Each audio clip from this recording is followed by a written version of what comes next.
5. WBBM News Time, 11:30. This is Chicago's all-news station. News Radio 780 and 105.9 FM and WBBMNewsRadio.com. Good morning, I'm Dave Berner. These are the top stories on News Radio. WBBM shootings in Chicago at the start of the weekend leave at least 2 people dead. Governor Pritzker signs new legislation and your gasoline price will go up come Monday.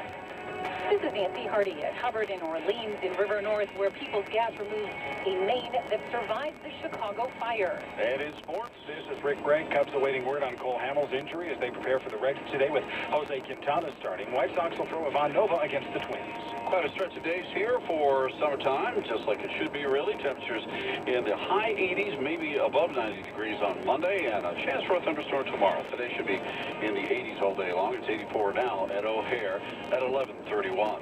Topping our news this hour, at least 2 people are dead and 19 others wounded in shootings across Chicago since the start of the weekend. Police say the most recent deadly incident happened just after 5:30 this morning near Huron and Kedzie in the East Garfield Park neighborhood. Officers responding to residents for reports of hearing gunshots found a man believed to be around 26 years of age, unresponsive in a gangway. He was later pronounced dead. Illinois' $45 billion infrastructure legislation is now law. After signing it yesterday, Governor Pritzker said everyone's going to benefit. Governor Pritzker said it's all good. We're reshaping our state's future. We're rebuilding Illinois. The vast majority of the Rebuild Illinois budget, $33 billion, is dedicated to the day-to-day needs of our families. Transportation to work and to visit family members and access services and to go to school and so much more. He didn't mention the 19-cent increase, a doubling of the state gas tax that'll help pay for all this. When asked, he said the wear and tear and depreciation on our cars costs more. Springfield, Dave Dahl, News Radio 105.9 FM. An Indiana law seeking to ban a controversial procedure has been blocked by a federal judge. The judge granted the preliminary injunction soon after the Supreme Court declined to revive a similar Alabama law seeking to ban dilation and evacuation abortions. The law passed by Indiana's Republican-led legislature calls the procedure dismemberment abortion. Attorneys for the state of Indiana call the procedure brutal and inhumane. The law, set to take effect Monday, was challenged by the American Civil Liberties Union of Indiana on behalf of 2 doctors who performed the procedure.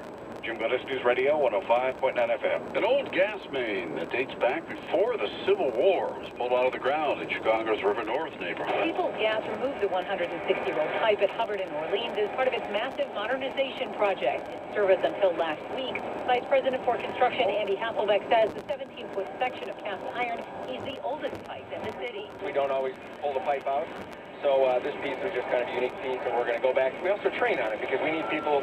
There's going to be 20 more years till it's all retired.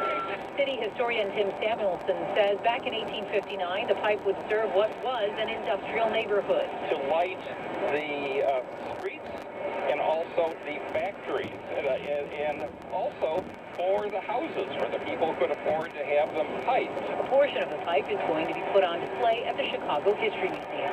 Nancy Hardy, News Radio 105.9 FM. WBBM News Time, 11:33. CBS News update. President Trump is in South Korea after attending the G20 summit in Japan.